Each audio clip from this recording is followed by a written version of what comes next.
पूर्व जन्म में आप ब्राह्मण कुल में जन्म हुआ था, कसाई का, इस जन्म में सदन कसाई बने।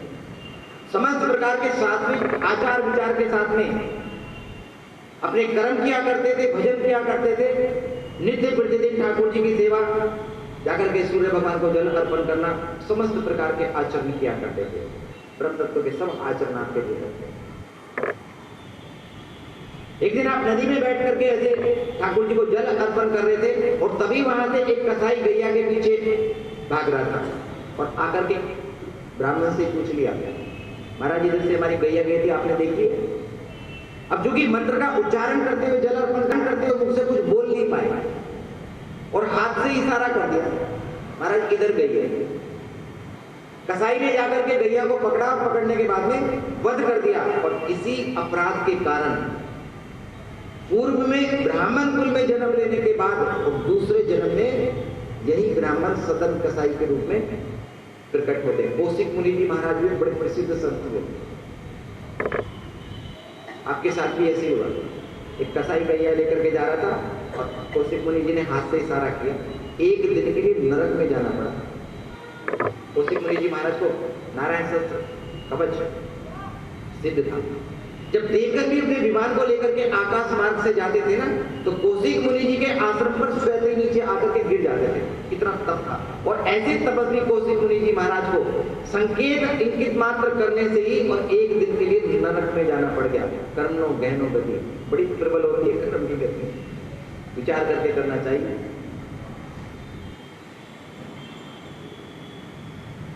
तो कसौटी पर खरे उतर करके सदन कसाई जी महाराज ने अपने जीवन में भक्ति की। जीव को ने वध करे ऐसे कुलाचार धरे। कसाई होते हुए भी कभी आपने अपने जीवन में किसी जीव का वध नहीं किया।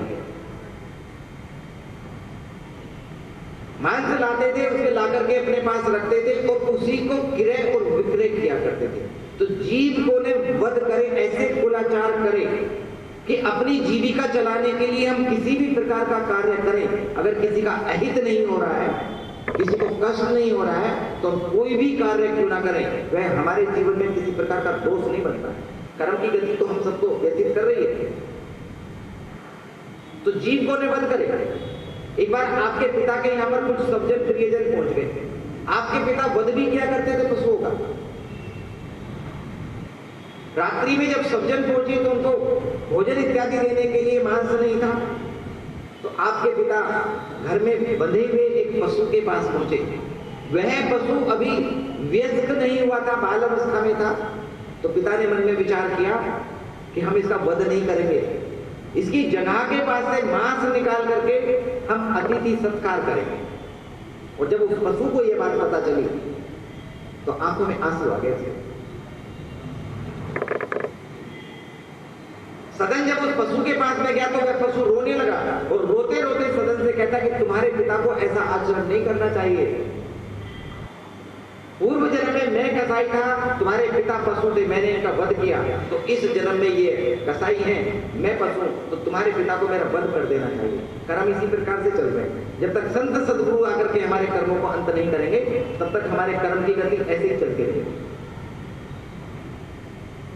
आज तुम्हारे पिता एक नया कार्य कर रहे हैं कि आज मेरी जगह में से लेकर के मांस लेंगे और पूरी रात्रि में तड़पता रहूंगा। ये नई परंपरा शुरू कर रहे हैं। तुम्हारे पिता को तो मेरा वध कर देना चाहिए, तुम मुझे कष्ट क्यों दे रहे हैं? सीधे सीधे वध करो, पूर्व जन्म का बदला पूरा हो गया। सदन जी को बड़ा दुख हुआ कि कर्म की गति इस प्रकार की है कि पूर्व जन्म में मेरे पिता कसाई और यह पशु वह इसी प्रकार से अगर चल रहे हैं, तो कर्म की गति को दूर करने के लिए संकल्प किया कि आज के बाद में हम कभी किसी पशु की तरफ इस प्रकार से देखेंगे। पिता करते हैं व्यापार करें, हम बैठ जाया करेंगे जाकर। वहीं से संकल्प किया, उसको जगह में से काट नहीं दिया मांस को सदन में।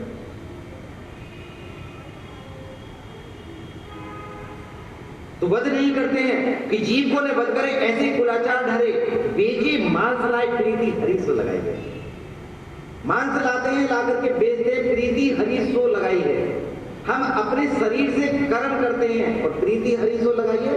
कर्म करते करते अपने राम साथ में एक ही कथा सुना रहे हैं कि मन तहे जेह रघुवर वेदी, बिनु मन तन दुख सुख सुधि गई कि बिना तन के बिना मन के हमारी सुख दुख की सुधि नहीं होती है। तो प्रीति हरि सो लगाई है। श्री सदन जी ने अपनी प्रीति ठाकुर जी से लगा के रखी हुई है और मांस का व्यापार करते हैं, बेचते हैं। और बेचने की विधि कि गंडकी को सुत बिन जाने तोल तोलियो करे। सदन जी एक दिन कहीं से निकल कर जा रहे थे तो मार्ग में ठाकुर जी आपके हरि नाम के ऊपर रीझे हुए थे प्रीति के ऊपर। तो स्वयं एक मार्ग में एक पत्थर बन करके गंडकी को सुत, एक ब्राह्मण कन्या ने ना ठाकुर जी का तप किया। तप करने के बाद में जब ठाकुर जी प्रकट हुए ना, उस ब्राह्मण कन्या ने देखा कि मेरे ठाकुर जी तो बड़े सुंदर हैं। उनके रूप सौंदर्य का पान करने लगी। ठाकुर जी ने कहा कि वर मांगो। कन्या के मुख से निकला, ठाकुर जी हम चाहते हैं कि आप हमारी गोद में खेलो, आप सदा सदा के लिए हमारी गोद में खेलते रहो। ठाकुर जी ने कहा तो ऐसे करो, मुक्तिनाथ चले जाओ और वहां जाकर के गंडकी नदी बनकर के प्रभावित हो। यही ब्राह्मण कन्या ठाकुर जी के वर से मुक्तिनाथ में वहां से गंडकी नदी बनकर के आज भी प्रभावित हो रही है। और कहा क्या था कि ठाकुर जी आप मेरी गोद में सदा सदा खेलते रहे। अब एक देवते ने ठाकुर जी का तप किया। तप करने के बाद में ठाकुर जी प्रसन्न हुए। प्रसन्न होने के बाद में प्रकट होकर के कहते हैं कि वर मांगो। देवते ने ठाकुर जी को ऊपर से नीचे तक देखा, अरे तो बड़े सुंदर से, ऐसे सुंदर से तो हमने देखे ना आज तक। देवते कहता है ठाकुर जी आपको हम खाना चाहते हैं, हमारी इच्छा हो रही है हम आपको खाएं। खा के देखें आप कैसे लगते हैं खाने में। ठाकुर जी ने कहा देखो वर कैसे कैसे वर मांगते, खाना चाहते हैं। ठाकुर जी ने वर की पूर्ति करने के लिए कहा कि तुम जाकर के एक कीड़े बन जाओ, जो मुक्तिनाथ के ऊपर पर्वत है, कि वहां जाकर के कीड़े बनो और यह मेरा ही स्वरूप है, तुम इसको नित्य प्रतिदिन खाते रहो। यही कीड़ा जो देते था नित्य प्रतिदिन उस पाषाण को ऊपर से खाता है, वही ऊपर से आकार प्रकार के बनते हैं, नीचे गंडकी नदी में चले जाते हैं और हम सभी संत भक्त मिलकर के शालिग्राम भगवान को वहां से निकाल कर लाते हैं और उसी का हम पूजन करते हैं। तो गंडकी को सुन, यही शालिग्राम भगवान जिनका हम पूजन करते हैं। सदन कसाई ने वहां से एक जाने बिना तोलियो तोल करे, ठाकुर जी हमारे पत्थर के रूप में प्रकट हो गए और सदन कसाई जी उसे लेकर पत्थर को अपने यहां पर आ गए। सदन कसाई को यह नहीं पता है कि ये शालिग्राम भगवान। तोलियो तोल करो। कोई भी ग्राहक कितना भी सामान मांगने के लिए आता है, हमारे शालिग्राम भगवान उसी से उतना ही वजन तोल देते हैं। किसी ने पाव मांगा तो पाव भी उतने से तुलता है, किलो मांगते हैं तो किलो भी उतने से तुलता है। और जब ठाकुर जी ऐसे तोल करते हैं ना, तो पलड़ा ऊपर नीचे ऐसे होता है और जब ऐसे नीचे होता है तो हमारे ठाकुर जी को लगता है जैसे मैं झूला झूल रहा हूं। विचार करते हैं कि अगर मैंने तोल कम करी तो ये सदन मुझे निकाल कर रख देगा और दूसरी तोल के लिए पत्थर रख लेगा। तो जो मुझे तोल में आनंद आ रहा है ना, झूलने में, यह नहीं आएगा। अब देखिए ठाकुर जी कहते हैं एक पलड़े में मांस रखा हुआ है, हरी प्रीति सो लगाई है।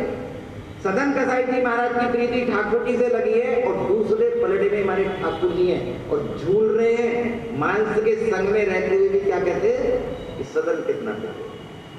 ऐसे ठाकुर जी के मिलेंगे? हम आचार विचार को कहते हैं ठाकुर जी ऐसे मिल जाएंगे।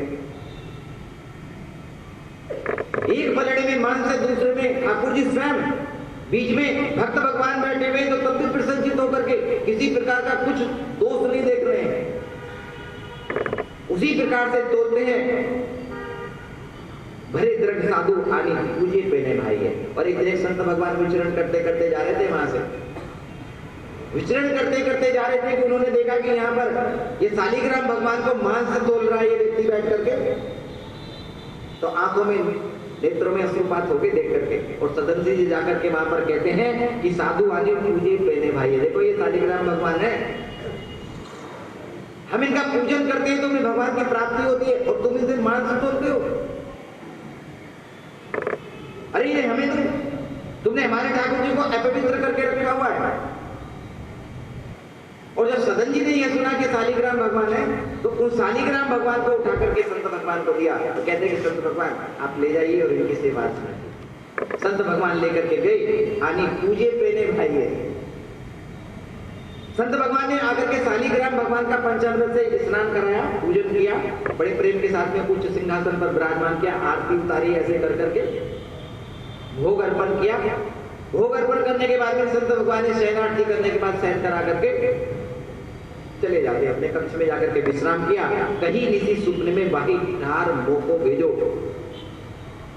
रात्रि में सपने में आकर के ठाकुर जी ने कहा कि संत भगवान कि तुम जो हमें यहाँ ला करके आचार विचार से पंचामृत से स्नान करके हमें प्रसन्न कर रहे हो ना, ये हमको नहीं बहा रहा है।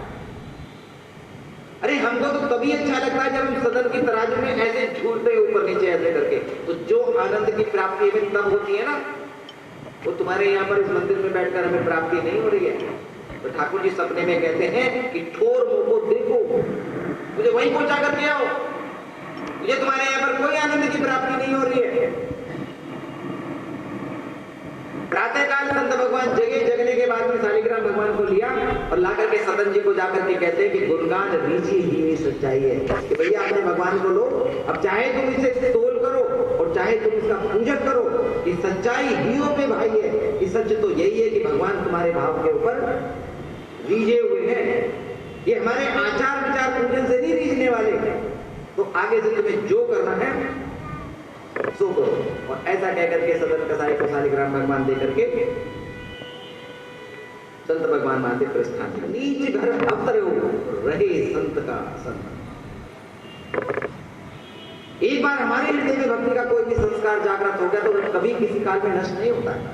ऊंच नीच घर अवतरे हो रहे संत का संत, सत्य रहता है। पूर्व जन्म के संस्कार वहां पर प्रकट हुए और प्रकट होने के साथ ही वहां पर भाव प्रकट होता है कि अब हम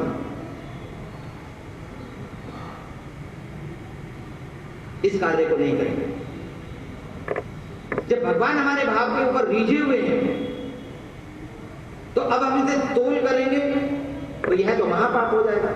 हमें पहले पता ही नहीं था कि ये भगवान है, हम तो पत्थर का टुकड़ा मान करके और इनको यहां पर उठा करके लेकर आए थे। मैं तो फिर वो रीझे तो जो ही वही सोई करे। संत भगवान कह करके गए कि तुम पर रीझे में जो तुम्हें करना सो करो, करो करी आवो सुनी मति बिसराइए। और इस बात को लेकर के सदन जी का जो हृदय है, जो बुद्धि है, तो बिसर गई और विचार करते हैं कि अब हम नहीं करेंगे। गई हरि पूर्धारी दारी दियो कुलाचा।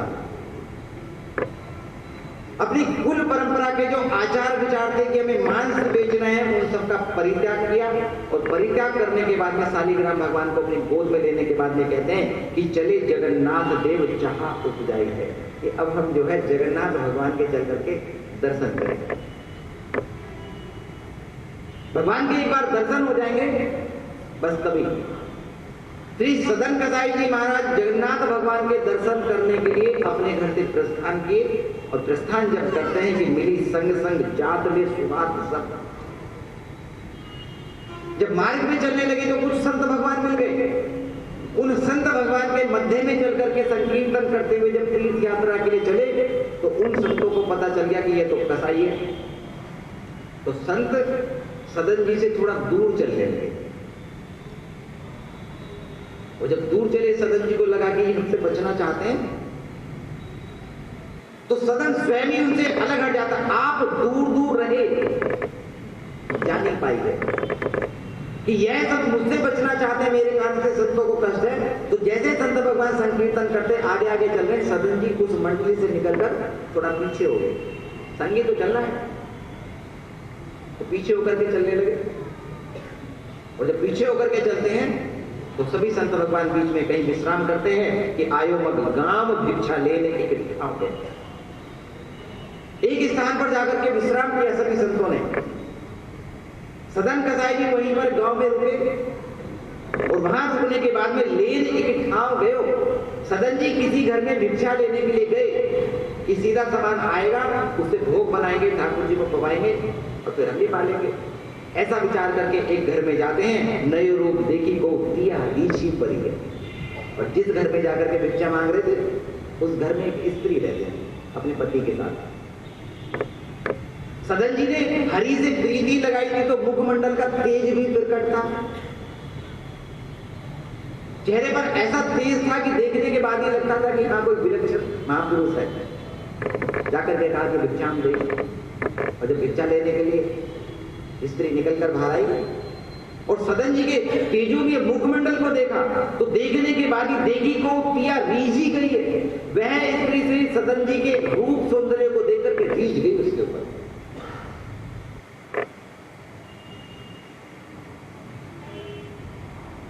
कहती कि संत भगवान भीतर पधारे, आप यहीं बैठ करके भोजन पाइए।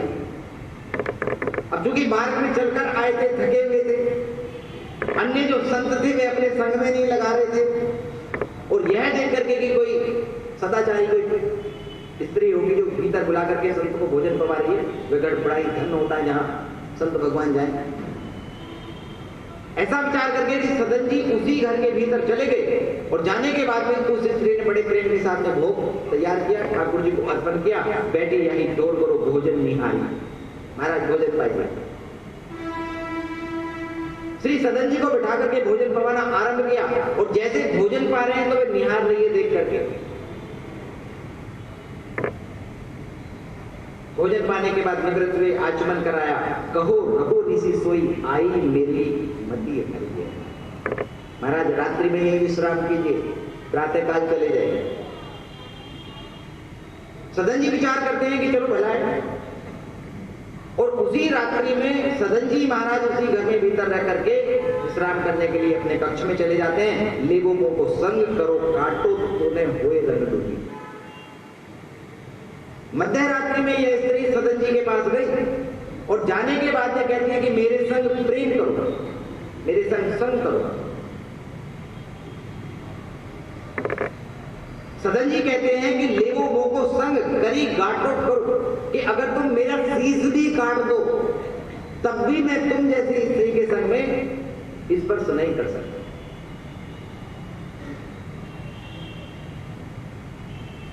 सदन जी ने कहा कि तुम मेरा शीश भी काट दो तो मैं संग नहीं करूंगा। और स्त्री ने क्या समझा?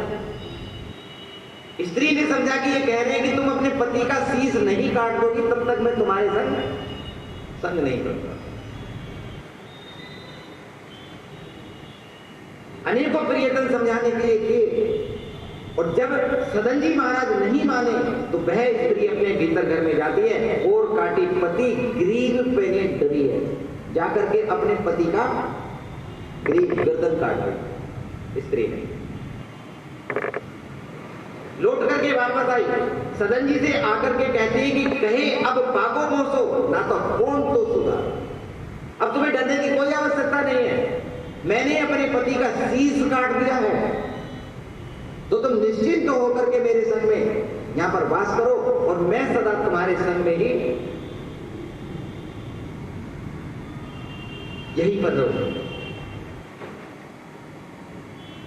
सदन जी महाराज तो इतने विचलित हो जाते हैं कि बारंबार नमन करते हुए कहते हैं कि तुमने ये कौन सा आचरण किया है कि अपने पति को मारने के बाद में तुम कहते हो कि मैं तुम्हारे साथ में संग करूं, तो किसी भी प्रकार से यह संभव नहीं है। और जब उस स्त्री ने देखा कि मैंने अपने पति का वध किया है, गर्दन काटी है, और यह संत भगवान मेरे संग में रहने के लिए तैयार नहीं है, तो प्रातः काल होते ही करी उठी इन मारियो भीड़ करी है। प्रातः काल उठ करके शोर मचा दिया। रात्रि में संत भगवान को हमने आश्रय दिया और इन संत भगवान ने रात्रि में हमारे पति को मार दिया। ये अचरित्र नहीं ना कोई।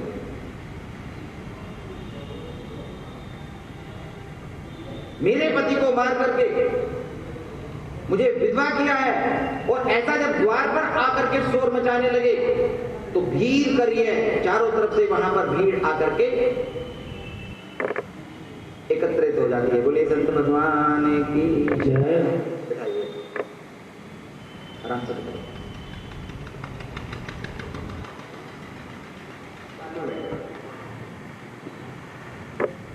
इसी बात की याचना कर रहे थे कि इतना प्रिय कथा, संतों का गुणगान और संति वहां पर इस प्रकार से ना हो, तो प्रत्यक्ष रूप से ऐसे देखने के लिए मिलता है कि किस प्रकार से कोई आते हैं और आकर के ऐसी पूजा आराधना करने के बाद में तृप्त करके चले जाते, उनको नहीं देख पाते।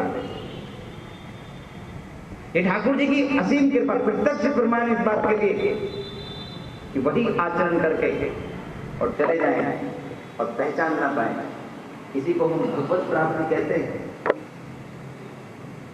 आपकी दृष्टि में चाहे जो, लेकिन अपनी दृष्टि में तो यही है कि हमारे ठाकुर जी इस प्रकार की लीलाएं करके किसी भी वचन को अपूर्ण नहीं रहते।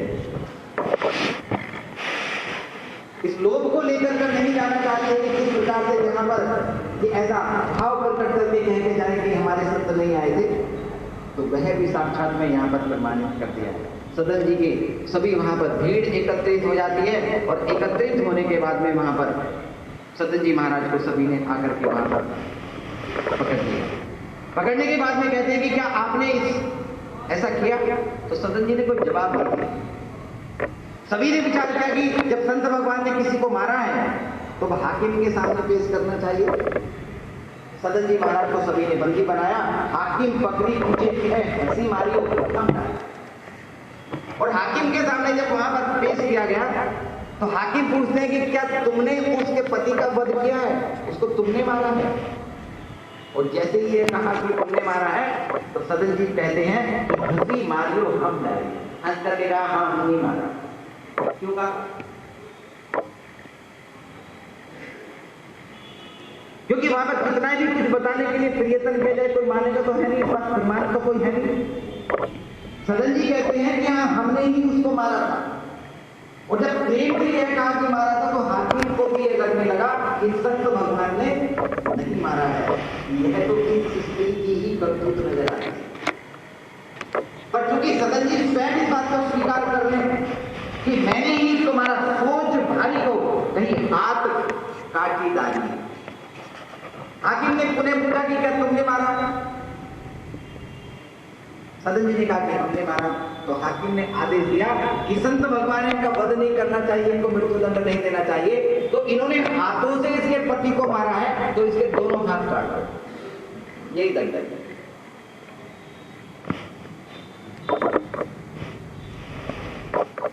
आज्ञा का पालन हुआ, श्री सदन जी महाराज के दोनों हाथ दंड के फलस्वरूप काट दिए गए। और काटने के बाद में जब सदन जी महाराज विचार करते हैं कि जगन्नाथ जी की यात्रा करने के लिए चले थे, तो वहीं से यात्रा के चलते कटियों कर चले, हरि रंग मांझ छिले, हरि रंग मांझ छिले। भगवान के रंग में महाराज जगन्नाथ भगवान के दर्शन करने के लिए चले, अनेक भी पीड़ा का अनुभव नहीं करते हैं। विचार करने की जब हमने उसकी हत्या नहीं की थी तो हमने दंड कर दिया। एक बार ऐसा भाव प्रकट हुआ, और जैसे ये भाव प्रकट होता है तो ठाकुर जी ने कृपा करके पूर्व जन्म के ब्राह्मण में जन्म लेने का जो गैया को ऐसे हाथ से इशारा कर करके जो संकेत किया था, तो एक ही क्षण में पूर्व जन्म स्मरण हो गया कि गैया को हमने ऐसे हाथ करके इशारा किया था, उसी के फलस्वरूप यह हमें हाथ कटने पड़ेंगे। और वही गैया स्त्री बनकर के प्रकट हुई, गैया की हत्या हुई थी। और वह कसाई की जिसने वध किया था उस गैया का, वही कसाई स्त्री का पति बनकर के यहाँ पर प्रकट हुआ। देख लिए घटना कर, इसी को कर्म घटना गति कहते हैं। किसी के हाथ कटने के बाद में आप ऐसी गति को प्राप्त हुए। जब यह चित्र प्रकट हुआ तो सदन महाराज जी संतुष्ट हो गए, हमारे ही कर्मों का फल हमें मिला है, संतुष्ट होकर के। और बिना किसी दर्द के, बिना किसी पीड़ा के श्री सदन कसाई जी महाराज और वहां से जगन्नाथ भगवान की यात्रा के लिए आगे के लिए प्रस्थान करते हैं। जाने को जो चूक मेरी यह ये तो मेरी ही चूक थी, ये तो मेरा ही पूर्वजन्म का अपराध था, उस कारण से मुझे ऐसे दंड की प्राप्ति हुई है। उदारिये और हृदय को इतना प्रसन्नचित हो जाते हैं कि कम से कम अपने कर्म का फल भोगने के बाद में अब मैं निश्चित हूं कि जो पाप मुझसे पूर्व जन्म में हुआ था मेरी गति प्रत्येक प्रकार से शुद्ध हो जाए।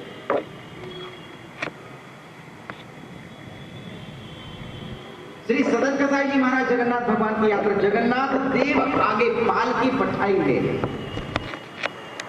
और जब सदन जी महाराज ने जगन्नाथ भगवान की सीमा में प्रवेश किया तो हमारे ठाकुर जी विचार करते हैं कि मेरा भक्त अपने पूर्व जन्म का दंड भोग करके जगन्नाथ देव आगे पालकी पठाई दे। कहा कि देखो मेरा भक्त आ रहा है, यहां से पालकी लेकर के जाओ और मेरे भक्त को पालकी में बिठा करके मेरे पास लेकर के। पुजारियों ने ठाकुर जी की आज्ञा सुनी और आज्ञा सुनने के बाद में सभी पुजारी पालकी लेकर के उस मार्ग पर चले जहां पर सदन जी और आ रहे थे। चढ़ी नहीं जाए आकर के पूछते कि महाराज ये सदन कौन है? आवाज लगा लगा करके पूछे, पहचान तो कुछ है नहीं। जब बारंबार आवाज वहां पर पुजारी लगाने लगे तो सदन जी ने पूछा कि हो सकता है हमें पुकार रहे हो, तो कहने लगे हमारे नाम सदन है। पुजारी जी कहते हैं कि आप पालकी में बैठिए। पुजारियों ने कहा पालकी में बैठिए। सदन जी महाराज विचार करते हैं कि चढ़िए ने विचारिए, चढ़ नहीं रहे। कहते हैं कि हम ठाकुर जी के यहाँ पर पालकी में बैठ करके नहीं जाएंगे। जब हमारे राम जी अपने गुरुदेव से मिलने के लिए जाते थे ना, तो आश्रम से बहुत पहले रथ को रोक लेते थे और नंगे पैर जाते थे मिलने के लिए। मंदिर में गुरु जी के यहाँ पर चरण पादुकाओं का कोई स्थान नहीं है। कम से कम कुछ दूरी पर परित्याग कर देना चाहिए। सवारी से जाते हैं तो सवारी का भी मंदिर की सीमा से कुछ दूरी पर परित्याग करके और 2 कदम चल के तब मंदिर के जाना चाहिए। ये सब ठाकुर जी की प्राप्त करने के साधन है। मना कर दिया, हम नहीं बैठेंगे पालकी में।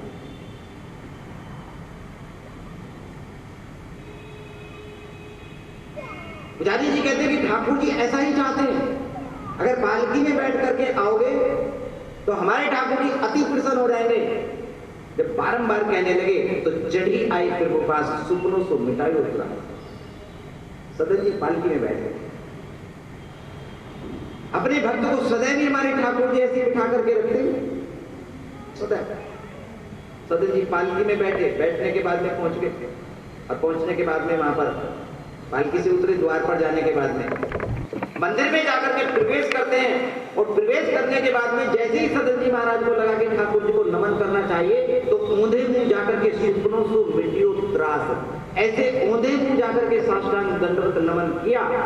और जैसे ऐसे हाथ किए, हाथ तो पहले कट गए थे, हाथ तो है नहीं।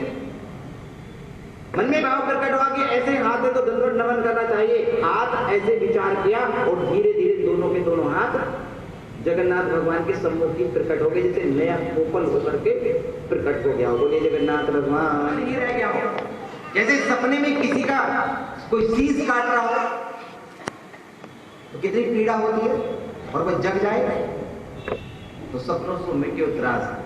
सपने में कटती हुई शीश भी जगते ही समाप्त हो जाता है। भक्त का और संत का दुख भी इसी प्रकार का होता है। जीवन में इस प्रकार की घटनाएं आती है, इस प्रकार के कभी कभी कष्ट भी आते हैं तो सपने की भांति ही दूर हो जाता है। एक संत भगवान के 2 शिष्य थे। गुरुदेव एक शिष्य को अत्यधिक प्रेम किया करते थे और दूसरे को प्रेम भी नहीं करते थे, कार्य भी ज्यादा किया करते थे।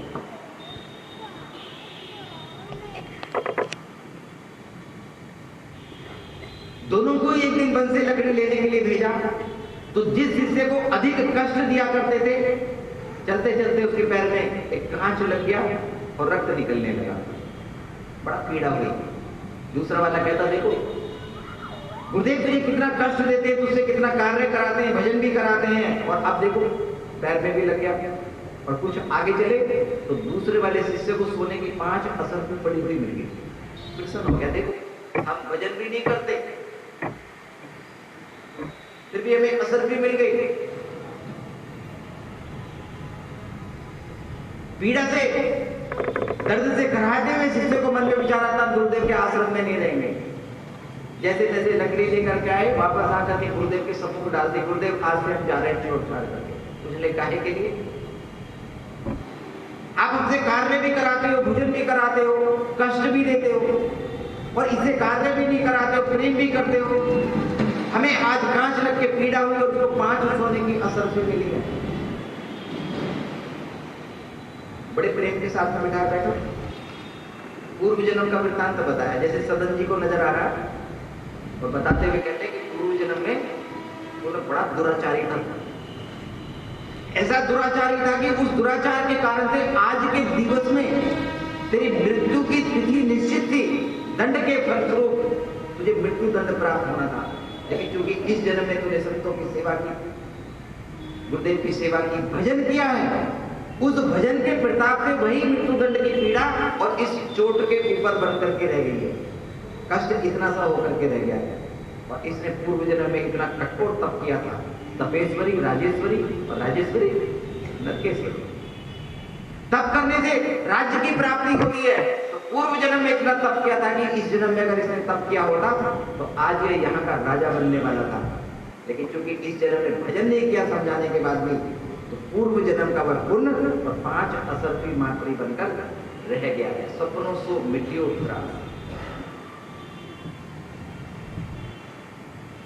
सपन की भांति ही मिट करके रह गए। दोनों हाथ उगाते हैं। जगन्नाथ भगवान को साष्टांग में दंड प्रणाम किया कि कसौटी पे है भक्त विस्तारिये। इस प्रकार से वर्णन कि हमारे भक्त की कसौटी, जब हमारे ठाकुर जी भक्त को अपनी कसौटी पर कसने का प्रयत्न करते हैं, सोने की भांति तपाते हैं, तो तभी जाकर के ये भक्ति दृढ़ होती है, प्रबल होती है। और हमारे ठाकुर जी भी इसी प्रकार से भक्तों की रक्षा करते हैं और सदैव ही भक्त को पालकी में बिठा करके ऐसे मान सम्मान भी करा देते हैं। और यह सब होता है कि जब भजन करते हैं, नाम जप की बड़ी महिमा है। किसी भी प्रकार से नाम करते हैं और पूर्ण निष्ठा और प्रेम के साथ में नियम से करें तो इसकी तो अपार महिमा है। हरिदास यवन जी महाराज चैतन्य महाप्रभु के जी परिकर में से थे। 3 लाख जाप नित्य प्रतिदिन किया करते थे। अपने नाम को तो कभी कभी संत भगवान कहते हैं जाप कर ले बाबू, तो 21,000 जाप करने में 4 घंटा लगता है। 3 लाख में कितना 18 घंटा लगा करता है। श्री हरिदास जीवन जी महाराज 24 घंटे में से 18 घंटे जाप किया करते। जाप भी आपका भजन है। एक बार कुछ दुष्टों ने प्रयत्न किया कि इनके भजन को नष्ट किया जाए, तो चंचला नाम की वेश्या को भेज दिया, जाकर के भजन नष्ट करके आओ, पुरस्कार मिलेगा। पहुंच गए। श्री हरिदास जीवन जी महाराज बैठ करके जाप कर रहे थे और यह स्त्री जब वहां पहुंच करके कहते हैं कि महाराज आप हमसे बात करो, हरिदास जी महाराज कहते हैं कि बेटी बैठो जरा, अभी बात करेंगे। बिठा दिया, जरा मैं अपने कार्य से निवृत्त हो जाऊं, मैं पहले अपनी माला फेर लूं, उसके बाद मैं उससे बात करूं। घंटे 2 घंटे व्यतीत होने के बाद मैंने कहा महाराज जरा हमसे बात कर लो, तो मैं अपना नियम पूरा कर लूं जरा। अब नियम पूरा करने में लगते 18 घंटे थे और वह स्त्री सम्मुख बैठ करके संत भगवान के दर्शन कर रही है। संत दर्द जीवी पातक कर रही है। एक तो संतों की विलक्षणता है, जिनके दर्शन करने मात्र से भी पाप नष्ट हो जाते हैं और आज्ञा में रह करके भजन करने से तो जीवन ही समझ जाता है, सुधर जाता है। ऐसे संत दर्शन करने के लिए आपको बारंबार निवेदन करना है। 18 घंटे व्यतीत होते होते यह स्त्री दर्शन कर रही है और चूंकि 18 घंटे को प्रतीक्षा करे तो शरीर काम थोड़ा ना करेगा, निंद्रा भी आएगी, भूख भी लगेगी, प्यास भी लगेगी, थक करके वापस चलेगी, दूसरे दिन फिर पहुंचेगी। लगातार 3 दिन तक जाती रही वहां पर और 18 घंटे का समय लगता था। 3 दिन में ही इस स्त्री की वृद्धि ऐसी हो गई कि तीसरे दिन श्री हरिदास यवन जी महाराज के चरणों में जाकर के गिर गई और कहती है कि मुझे अपनी शरण में ले। और गुरुदेव ने भी कृपा करके कल्याण कर दिया, मंत्र दिया, ठाकुर जी की सेवा अर्चना बताई।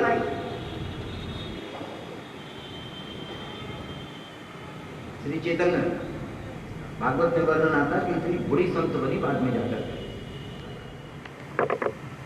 चित्त वृत्ति ठीक है, तन स्वस्थ नहीं है, प्रभु अब इस शरीर को हम रखना नहीं चाहते। महाप्रभु जी कहते हैं कि तुम्हारे जैसे भक्त अगर मेरे आसपास नहीं रहेंगे तो मुझे भी अच्छा नहीं लगेगा। इसलिए हरिदास तुम अपने इस शरीर को अभी रोक करके रखो, मुझे तुम्हारा सानिध्य अति प्रिय लगता है। पिताजी कहते हैं कि प्रभु अब मैं इस शरीर को नहीं रखूंगा, बस मेरी एक ही याचना है आपसे, और वह याचना यह है कि जब मैं इस शरीर का परित्याग करूं तो आप मेरे सम्मुख होने चाहिए, आपके चरण कमल मेरे यहां पर हृदय के ऊपर होने चाहिए। चरण कमल आपके यहां हो, नेत्रों से आपका दर्शन कर रहा हूं, तब जाकर के इस शरीर का परित्याग करता हूं। चैतन्य महाप्रभु जी की आंखें लगाए थे। दूसरे दिन श्री वास जी के यहां पर गंगाधर जी ये सभी वहां पर उपस्थित हुए और तभी वहां पर चैतन्य महाप्रभु पहुंच गए। हरिदास जीवन जी महाराज जी वहां पर उपस्थित है, शरीर अस्वस्थ है। चैतन्य महाप्रभु ने आकर के कहा कि सभी भगवान के नाम का संकीर्तन करो। अब यह बात तो महाप्रभु से बताइए कि हम शरीर छोड़ रहे हैं। सभी ने संकीर्तन करना आरंभ किया। श्री हरिदास जीवन जी महाराज भी वहां पर बैठे हुए हैं, धीरे धीरे लेट गए और भाव में डूब करके चैतन्य महाप्रभु ने जब वहां पर हरि बोल का संकीर्तन करना आरंभ किया तो संकीर्तन करते करते ऐसे घूमते थे, ऐसे घूम करके संकीर्तन किया करते थे। और तभी वहां पर श्री हरिदास जीवन ने अद्भुत घटना घटित कर दी। चैतन्य महाप्रभु ऐसे विचरण कर रहे हैं और विचरण करते करते हरिदास जीवन जी महाराज ने महाप्रभु के चरण पकड़े। चरण पकड़ने के बाद में अपने यहाँ पर रख लिए और रखने के बाद में ठाकुर जी के ऐसे दर्शन किए और देखते देखते ही अपने शरीर का परित्याग कर दिया। और जब संकीर्तन रुका तो महाप्रभु जी के मुख से निकला कि प्रत्यक्ष में मृत्यु के ऊपर भक्त की विजय। यहाँ पर देखिए, ये जो भक्त होते हैं ना, जो संत होते हैं, इनको मृत्यु स्पर्श नहीं करती है। कि जब चाहे जैसे चाहे अपने शरीर का परित्याग करें। अभी बैठे हुए बैठे बैठे कहेंगे महाराज हम जा रहे हैं, जिससे पूछेंगे कहाँ जा रहे हैं, जो हम ठाकुर जी के धाम जा रहे हैं, और इतना कह करके चले जाते हैं। और कभी कभी तो ठाकुर जी बुला लेते हैं, ठाकुर जी स्वयं कहते हैं कि मैया चल बैठ तेरे विमान में, और चलो कुछ ऐसे चरित्रों के साथ में कथा का समापन। समय की विडंबना होती है, आने के बाद में इसको विराम देना पड़ता है। तो कुछ सभी अपनी वाणी से भगवान नाम का संकीर्तन करें। गोविंदे गोविंदे गोपाला